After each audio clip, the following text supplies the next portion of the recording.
আর স্টেজে সবাই উঠবেন না, স্টেজে সবাই উঠবেন না।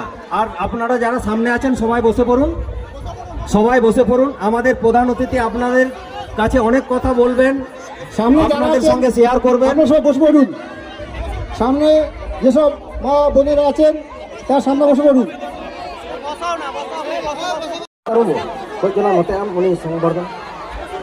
এখন আমাদের যিনি প্রধান অতিথি উপস্থিত আছেন